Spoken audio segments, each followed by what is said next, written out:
these things, like stickers and stones and, I don't know, flowers and coins and that kind of stuff, stamps. Do you all collect something? Do you have a collection? How many of you collect things? Raise your hands. Okay, what do you collect? Stones, flowers, leaves, Leaves. Think about it. Anyone else? stickers, Stickers. You? Flowers. flowers, Flowers. stones, Stones. Yeah? Yeah. Who else? shells, Shells. How beautiful. Yes. Anyone else? What do you collect? Oh, crayons. Okay. You? Do you collect something? kitchens, Keychains. How wonderful. Do you all collect something?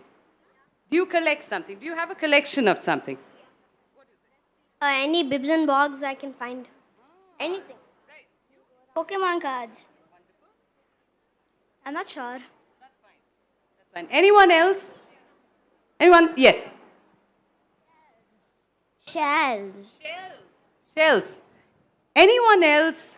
Collection? Yes. shells, Shells. Lot of shells then. Lots of shells, stones, flowers, leaves.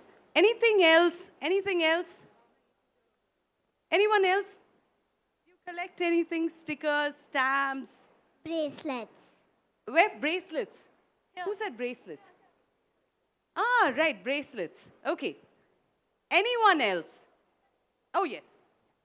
shells, Shells, more shells, more shells. That's a lot of shells then. Shells are the new thing, like stickers and stamps. Shells are. Everyone seems to be collecting shells, right? Great. Okay. So, anyone else? Did I miss out on anybody? Anybody wants to talk about their collection? Anyone? Okay, great. Okay, so I'm going to talk to you, read the story about these two friends who got together and became very, very good friends, best friends, because of their collections. What do you think they collected? What do you think Anna and Kichu collected? Do you think they're shells? Do you think they collected shells?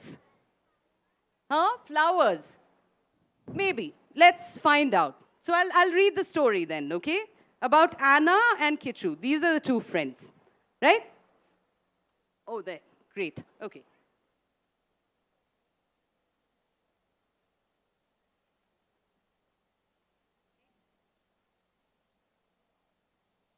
Anna and Kichu were collectors of incredible things. They were also best friends. Anna collected coins and rocks, dead insects, and matchboxes.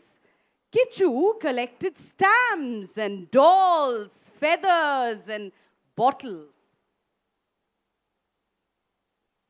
While they were the best of friends, they also had the worst of fights. Like when they were playing snakes and ladders. Anyone's played snakes and ladders here? Everyone knows what happens in snakes and ladders. What happens in snakes and ladders? What's that? cut. What's that? If you go on the snake, you get cut. Yes. Anyone else? The other person,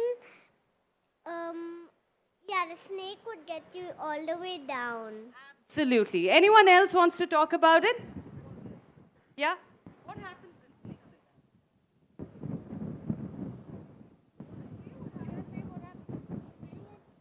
ladders? Okay. Anyone else wants to say what happens? Do you want to come forward? Wait, miss, I'll give the mic. Yeah. Sure. Oh, there. Yeah. If we go on the ladder, if we go on the ladder, we get another chance to do and roll the dice. If you go on the ladder, you get another chance and to go up the stairs. Yes. When we go up, when the ladder comes, will go up and you have to get one more. Got it. Yes. So what happens is you have to level up, and if you reach a ladder, you can go up, or if you go near a snake, you will go all the way down, like to whatever. Exactly. Yes. So when you say 28 has a snake, and if you are there in that particular spot, you have to go down whichever number, like to the ground Absolutely, number. absolutely. Any other answers? Any other answers? But we all know what snakes and ladders is. You want to talk about it? Come. What happens? We go up in ladders. Yes, we go up in ladders. We can also go down in ladders, right? Yeah. So everyone knows what snakes and ladders is. If we came in ladders, we will get a chance again. You get another chance again. Yes. If you get six, yes, if you get six. So, great. Everyone knows what snakes and ladders is. So, Anna and Kichu were playing snakes and ladders.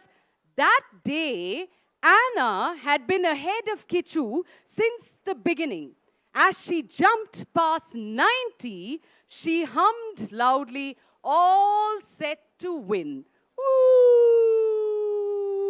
But suddenly, a snake bit her. What happens when a snake bites you? You go down. So she fell from 95 all the way down to 56. Anna's humming stopped. Poor Anna Banana, Kichu laughed. Then, as Kichu climbed a long ladder from 28 to 76, Anna's face turned red. What does that mean? What does that mean when she was very angry? In a fit of anger, she knocked down the board.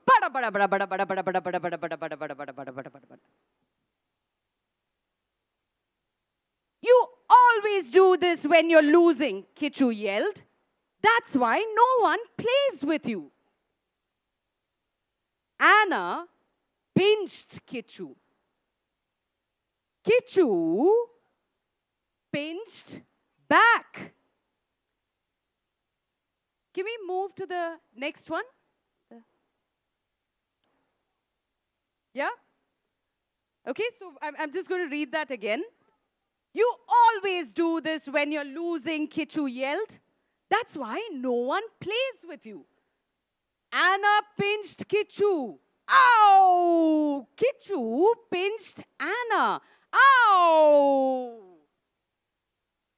Anna grabbed the glass of water and threw it in his face. Kichu took a pair of scissors and snipped a bit of her hair. Howling and screaming, Anna disappeared into another room. She stomped back out and announced, "You took my hair. Now see what I did." Anna had tossed Kichu's precious stamp collection into a bucket of water. What did she do? What did she do? All that stamp collection. Sorry? Something good. Is that a good thing? She took all the stamp collection and put it in a bucket of water. What do you think Kichu felt? Sad. And what else do you think he felt? Happy. Happy. What? The collection of stamps are gone. Excited. No, he was very sad. Why do you think he felt sad? Because Anna threw his stickers into the water. Yes. So there's Kichu sad, right? So, for a whole week, they didn't speak to each other. Not a word. Kichu was furious and hurt. Anna was angry. Everyone had laughed as soon as she entered class. "There's something in your hair, Anna Banana." They giggled, pointing at the little fountain on her head. Anna and Kichu no longer ate lunch together at school. They no longer took the long way back past the beach and Shiny Chechi's bakery with the fluffiest chicken puffs. They stopped hanging out. Anna missed her friend terribly. The way he had snipped off her hair, though, that was terribly mean. Wasn't it terribly mean? Yes? Yeah. That was nice. That was terribly mean. No? Okay. But deep down, she also knew that she shouldn't have destroyed his stamps. It had taken him 2 years to collect them all. What do you think Anna did next? What do you think Anna did next? Sorry. What else do you think Anna did next? Help him collect more stickers. What else? He feels sad. He's feeling sad. What else? What else? What else? Thank you. Thank you. He said thank you. Okay, what else? Anything else?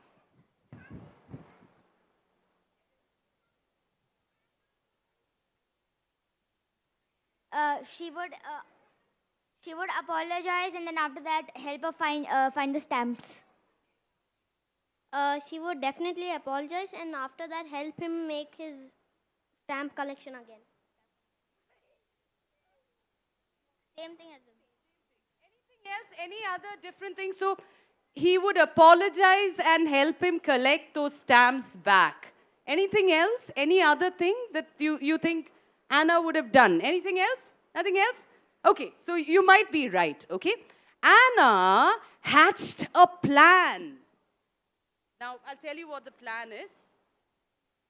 She swapped 8 of her own stamps with her classmate, Tomma, for 2 of his that she knew Kichu had always loved. A Himalayan panda and Sachin Tendulkar. Who's Sachin Tendulkar? Who is Sachin Tendulkar? Yes? Tell me. Cricketer. Cricketer. Everyone knows Sachin Tendulkar? Yes? Wonderful. Okay. Okay. She cycled to the post office and bought 11 stamps. She even got a special solar system one with all the planets, including Pluto.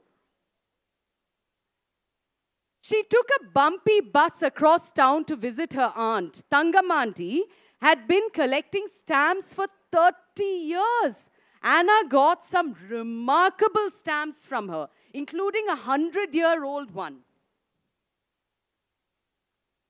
She dropped into Abbas uncle's tailoring shop.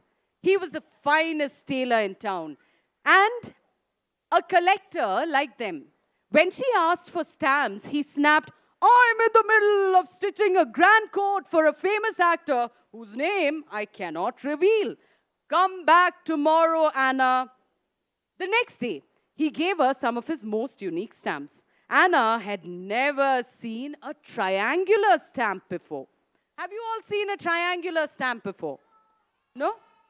Have you? Yeah? 2 people. 2 people seem to. You've seen it. Yes. So have you. Where are these stamps from? Happy stamps. Okay, happy stamps then. Happy stamps. Anyone else? I have collected like the star ones. Star World stamps. Are they triangular in shape though? Sorry? Number 10. Number 10. Somebody's stamps. They could be triangular. My father got mine from America. Ah, America has triangular stamps. Triangular stamps are the rarer versions of square stamps. Absolutely, absolutely. So this Abbas uncle had triangular stamps that he gave Anna, right? You want to say something? Triangle stamps means they are made by factories. Triangular stamps are made by factories. Okay, all right. Anything else? Okay, so very few triangular stamps then, which means they're very, very special, right? Okay, so in return, okay, so Abbas uncle gave her triangular, one triangular stamp. And in return, she gifted him her rarest rock. In a week's time, Anna had collected 27 new stamps. But Kichu used to own 81 stamps. So she pulled out 8 of her favorite coins and added those. With a box full of treasures, Anna ran to Kichu's house. What do you think? What do you think happened next? You don't know. She said sorry. As she knocked, there were butterflies in her stomach. What does butterflies in your stomach mean? Huh? Stomach tickling, yes. Tell me. Scared. Nervous. Nervous. Anything else? Do you feel butterflies in your stomach sometimes? It's a song. Something wiggling in your stomach. Yeah. Once I said next to a very loud song. Okay, fine. Shy. Anything else? What does butterflies in your stomach mean? Shy. Where is that sound coming? What is that? Shy. Shy? Okay. Okay. Okay. Oh, between eating butterflies. Okay, okay. Right. All right. It means you're nervous. It means you're nervous. You're a little scared. You're a little worried, right? Because she's just gone back to her best friend she's had a fight with, and she's a bit nervous. That's what it's all about, right? So as she knocked, there were butterflies in her stomach.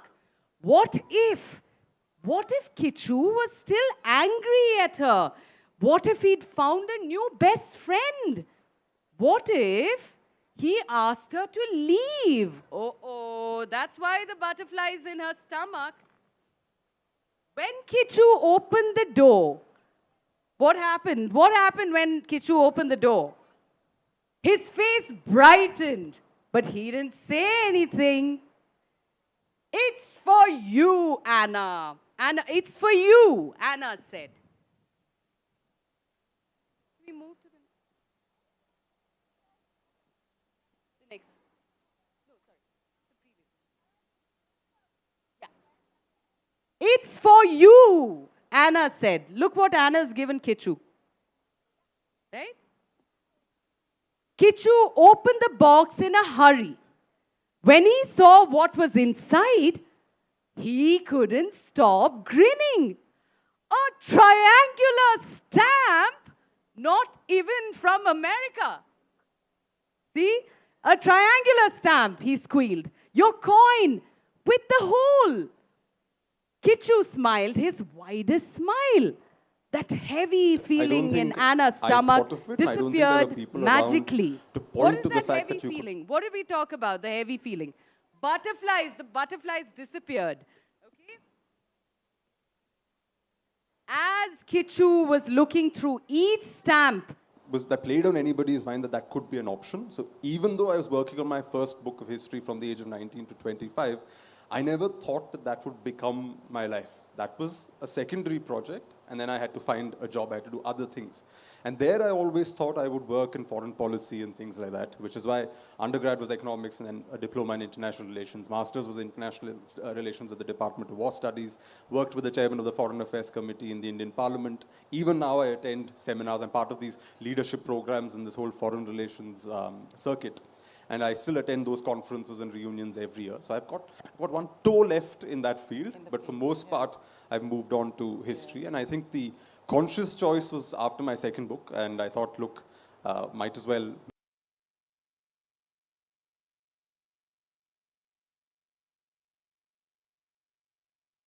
books, reading about history was always happening anyway. It's just that enlightenment came to me much later that, wait, this is what I want to do. I don't want to do something where I've got a day job and then I do history on the side. I want to do this full time. Yeah. That's a hard call to take because history, as you said, it's still not something that you can see very early in life, say as an undergrad, as a career going forward, unless you're going to teach. But you are possibly the earliest, the pioneer in this genre of transcending academia and writing very accessible books for readers, just, I won't say lay readers, but interested readers. What has that transition been like? What inspired it? Was it a particular form of writing that you found? Was it your own voice?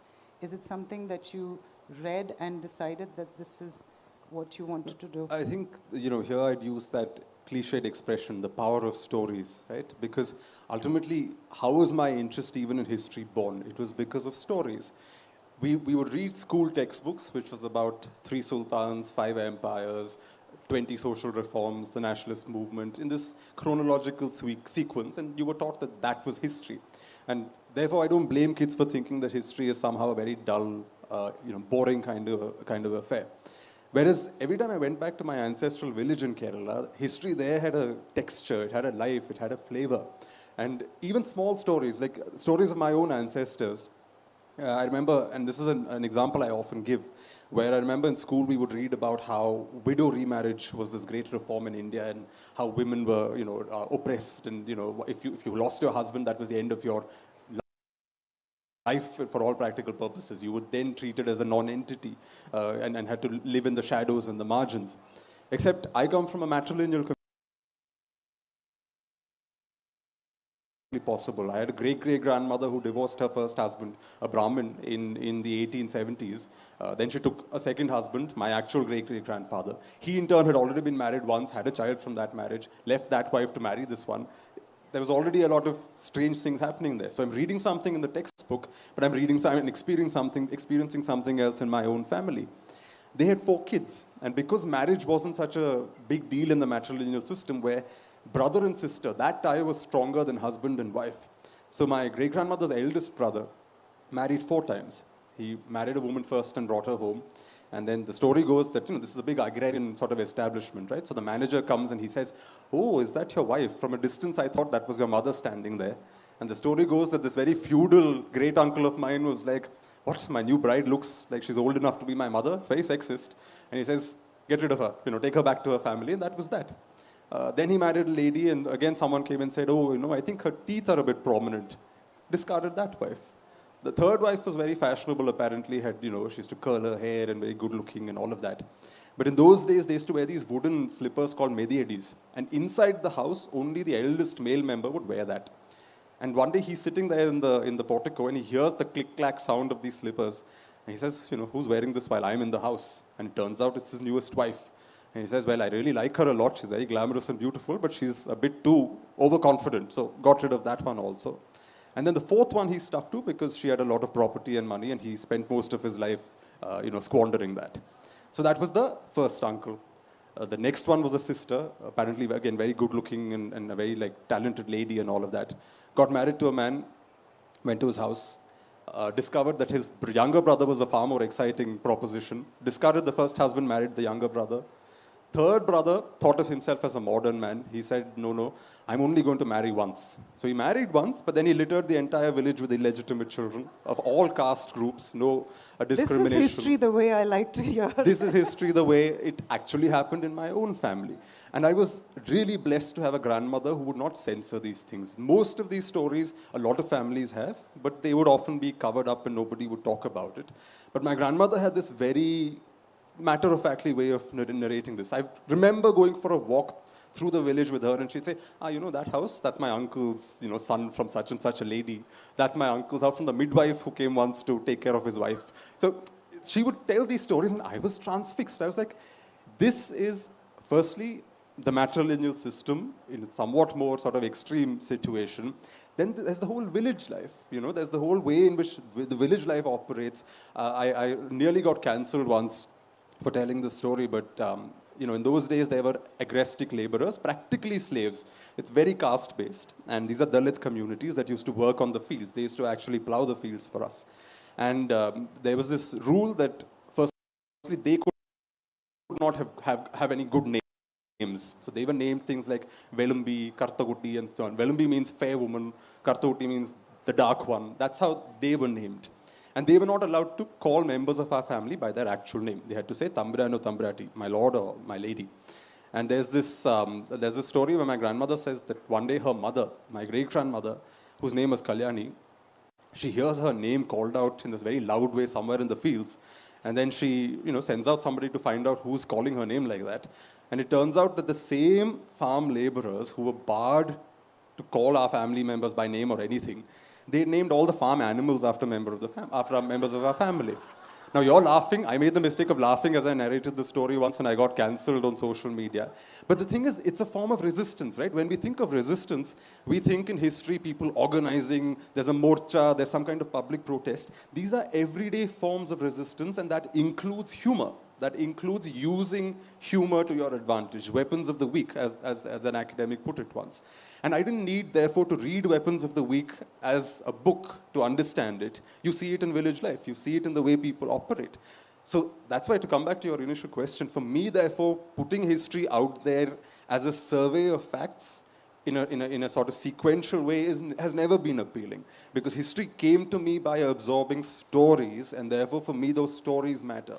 And I think we often complain also in today's world of misinformation and social media that, there's so much bad history going around, there's so much WhatsApp history going around. I think historians also have a duty, therefore, not just to complain, but to make the effort to put those stories out there, to make history accessible to people. If I'm only going to publish things for the seminar circuit, then only people in the seminar circuit are going to read it. But if you want to take it out to a larger audience, you need to make the effort to actually woo that larger audience. Nothing's going to come on a silver platter. You have to make the effort for it. And therefore, telling those stories, I think, was always far more interesting as a concept to me than simply studying history as a series of facts and figures and a series of social and economic dynamics. The question ultimately is studying it to what end? For me, it is to put it out in front of a larger audience, and their stories and storytelling and the power of storytelling matters a great deal. Yeah, I think that's an incredibly important point, and it's something that motivates me or has motivated me to write the non-fiction books that I do, is the fact that there's all this body of information that academics work incredibly hard for. You're an academic, you work. In my case, when I was a student of archaeology, I had these professors who'd done 30 and 40 years of incredible research in Indian archaeology. And all of it was sitting in the library, being read by other academics. None of it was filtering down to the public. And the way I knew this on a personal level was I would meet young people who would say, "Oh, you're an archaeologist, that is so incredible. Have you been to Egypt?" That was the first. And here I'm visualizing the entire library in Deccan College, Pune, filled with treasures of information on Indian archaeology and Indian civilizations. So that is what motivated me to start writing for young people, to make it sort of, I call it stories from stones. It's really stories from the stones that we discover. But having said that, it's incredibly hard, isn't it? The research, your books read so lightly, like we're reading it and we're sort of enjoying ourselves, and at the end of it we say, he's done a fantastic job, I've really understood the Deccan Sultans. But what really goes on behind the scenes? Yeah, this can sometimes be very mortifying. I remember somebody reading my first book, The Ivory Throne, and telling me, what a wonderful novel. And I said, that's not a novel. But there are dialogues in it. I was like, those are not dialogues, they're quotes from documents. Yes, exactly. It's not dialogues, it's just that the story itself is so interesting that it reads in some kind of cinematic way. But that doesn't mean that it hasn't come out of 6 years of archival research with very dusty files and so on. But yes, it is, I think people assume that it's very easy to make history accessible, that somehow it's less challenging and demanding, and that if you don't use a certain kind of jargon and a certain kind of academic language, somehow the work is lighter. That's, I think, a misconception. So actually, in my experience, I've done my PhD dissertation. That came far easily to me because I knew that the readers are who? My examiners, my supervisor, and people who understand these concepts already. So I don't need to explain anything. But when I'm writing for a regular audience, I have to contextualize, I have to make it interesting. Each paragraph has to be worded in a way so that the reader has an incentive to keep turning the pages. I can't take the reader for granted, right? I mean, the thing I dread the most is someone saying, your book was boring. That would really kill it. When your whole appetite is to put out history for people to enjoy and understand and absorb knowledge while also being entertained, by also being interested in what they're reading, you can't really take them for granted. So you have to put in the effort to make it engaging. I mean, if it was so easy to make history engaging, everyone would be doing it, right? So I would flip the argument where people say that somehow, making history accessible is a bad thing, or it somehow lowers your credibility or whatever. I disagree quite vehemently with that. And it wasn't difficult for me to get a PhD when I did, because frankly, I'd published so many books by then, it was very easy for me to formulate my argument, understand how to use the archives and so on. So that wasn't tough at all. So for me, the journey has in some ways been in the reverse. And I even now see myself more as a storyteller than as somebody who's purely going to sort of regurgitate a bunch of facts and figures in a way that is unattractive. I don't think, especially in our country where we have so much rich history, we've got so many stories to tell, we've just scratched the surface, right? Barely. There's just so much to discover even now. And we are a country of storytellers. That's the greatest tragedy, right? In this great obsession with a Western format of academic writing, which I understand though, people are invested in it because that's how that system operates, and that system has been designed a certain way. But in a country where culturally we are a country of storytellers, it is a tragedy to not invest in storytelling. We are also a culture of orality for that reason, because historically, because of our climate, etc., records were very tough to preserve here. Kerala alone, you wrote everything down on palm leaf manuscripts, they barely survive.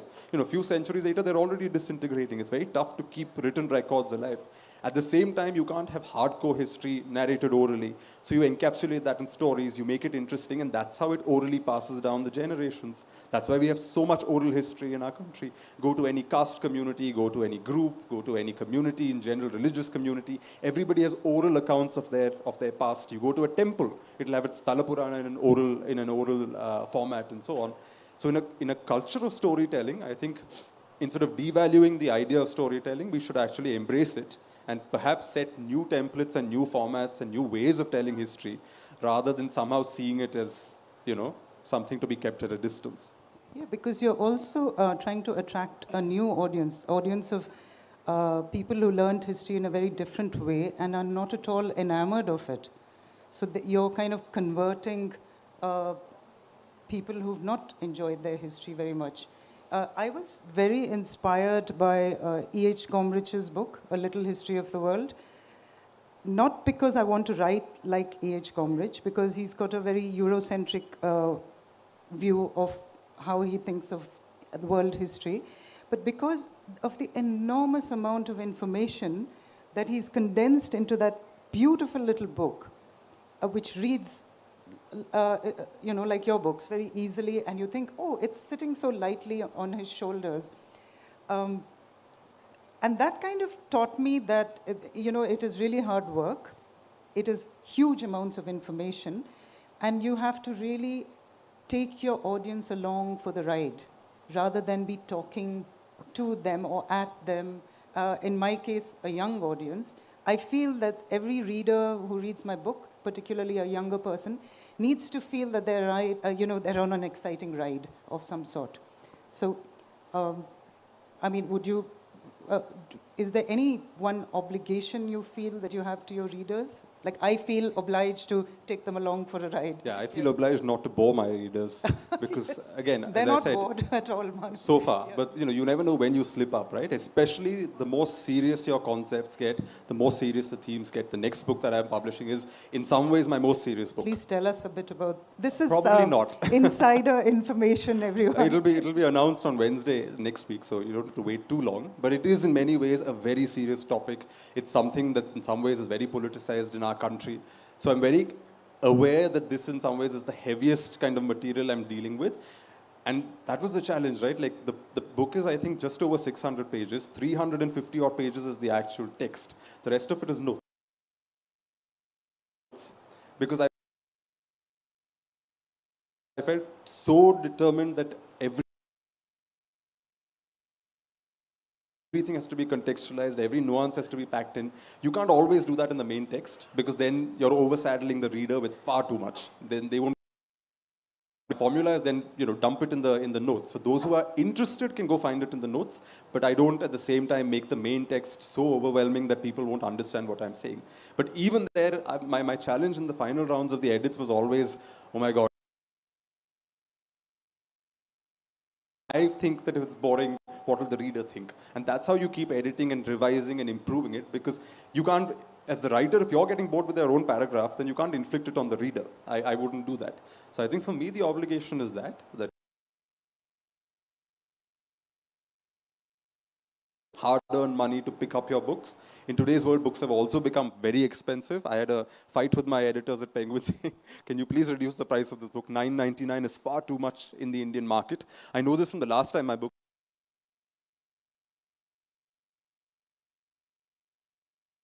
because they have the resources. I would keep getting emails and messages from students, 20-year-old, 19-year-old students saying that we don't have the pocket money that allows us to go out and buy an 899 rupee book. And this one's going to be 999 rupees. I did my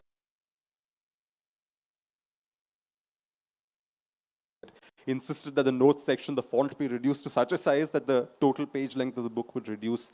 Even then, they could only put it out for 999 rupees. So when people are spending that, you owe them. And that's why I say, when I say that you can't bore your reader, the idea is exactly this, that I can't make you spend your money on my book and then bore the life out of you. That doesn't make sense. You have to be part of the journey. You have to feel like you're part of the narrative,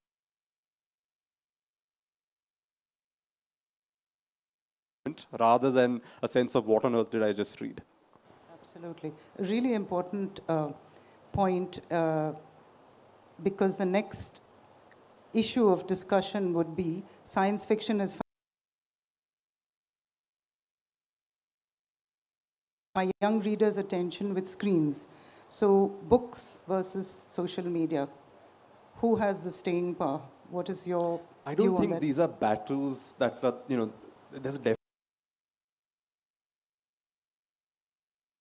they are still fresh and new, and people are obsessed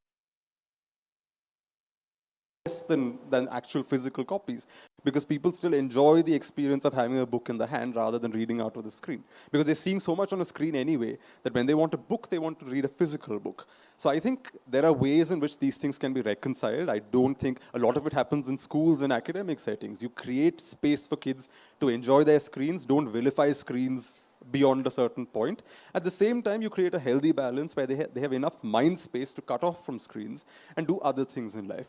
I think one of the great benefits that my generation still had was that we had so much time to just, if I set my house on fire, it was because I had the time to fool around and experiment with fire and do things. Did you set your house on fire as a matter of interest? Yes, my father was a professor, and he had a pile of answer sheets of his students or something sitting on a corner. And I was conducting my usual experiments with fire, with some cotton, this, that. And then I think there was a breeze or something, and a nice flaming piece of cotton just flew into the pile of answer sheets and set the whole thing on fire. And there's nobody at home. Luckily, my sister she's 4 years older, so she had the presence of mind to put it out with a blanket or something.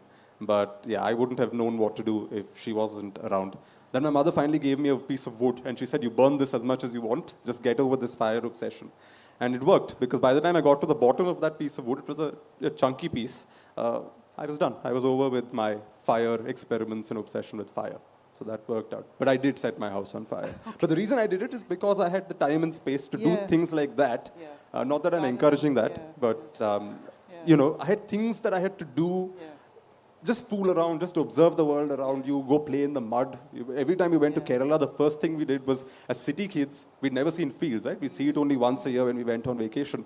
And my father would get all of us in shots, and we'd just walk into the muck. Just walk into the muck, and just, we'd be knee deep in the fields, in that sort of clay and the earth and all of that, and just enjoy that. And, I think all of those experiences also contribute to making an interesting mind, as opposed to, I think are much more circumscribed lives today. So I think kids, if there's a healthy balance between the screen and all of that, or what that represents, and then books and what that represents, I think both can coexist. I don't think it's one versus the other in some eternal fight. They can both be balanced. Yeah, I agree. But much of what you've been describing is, I feel there's a strong human urge for the tactile. You want to walk in the mud, you want to set things on fire, you want to touch and feel, and so the book is that tactile sort of an emotional response you have. And I was reading somewhere that Douglas Adams told the wonderful Neil Gaiman that books are like sharks. because sharks have existed in the oceans from the time of the dinosaurs. And dinosaurs are extinct, but sharks still exist because sharks are the best at being sharks. So books will, to my mind, exist because books are the best at being books. You know, they will continue forever. So, I mean, I think yeah. you know, I think one way to put it is that so long as in our country political activists and political groups are still burning books, that means books have value. Because if it we had no need to value, why would they burn burn it? burning again. Yeah. There's a lot of subversive stuff going on up here. We have, I think, about 5 minutes left. So, do we have time for a question? Yeah. Yes.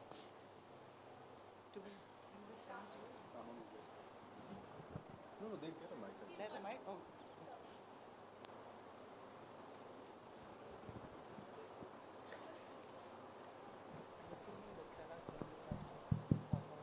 So it feels like you grew up on Western books, and now you write cool books about India and stories. So was that an antibiotic reaction? Did it tell you what to write about or what not to write about? I mean, or did it help your later thing? I think that's a good question. I think reading interesting books on, say, Western history, Napoleon, what was happening in Europe, Russia, the Romanovs, and all of that. And I would think, why don't we have books like this about Indian topics, about Indian themes, about Indian subjects? And that's why I ventured into that, which was to marry that style of writing. I write in English, so it has to be that style of writing, which is very much a Western style, but to Indian themes and subjects. At some point, this might go out of fashion. We might come to a stage where we do this in Indian languages, a great thing. So books of mine might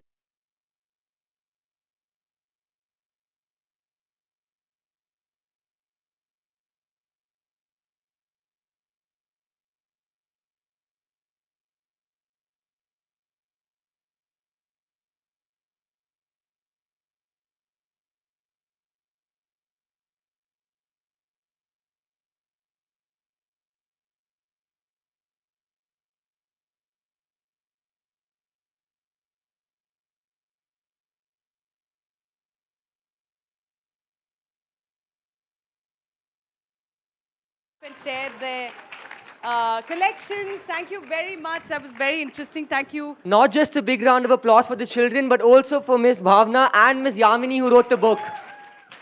Thank you. Well, wasn't that such a cute interaction? I'm sure all of us have related to this story at some point in our lives, no matter how old or young we are.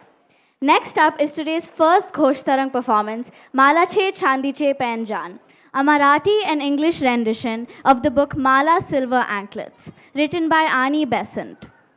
Mala Silver Anklets is a story about Mala, a mischievous girl who loves creeping up from behind and scaring everyone. Then her mother gives her a pair of pretty silver anklets. Then what? Well, if you want to find out, sit back, enjoy, and relax. Hello, hello. No. Hello, good morning, everyone. Have you had your breakfast? Good morning, everyone. Still no sound. Good morning, everyone. Okay, nice. Okay, so till my friends prepare some set for the show, we'll play a small game. Okay, everyone, ready? Focus here. Okay, let's play a small game. Okay, game is very simple. You have to clap with me. Okay, with me. Okay, ready? One. Everyone, attention over here. 1, 2, 3. With me. Okay, clap with me. Okay, 1, 2, 3 and मेरे साथ. Okay, चलो 1, 2, 3. Who was that? तूने नहीं किया ना? Very good. Please listen to this instruction very carefully. Okay, clap with me. 1, 2, 3 and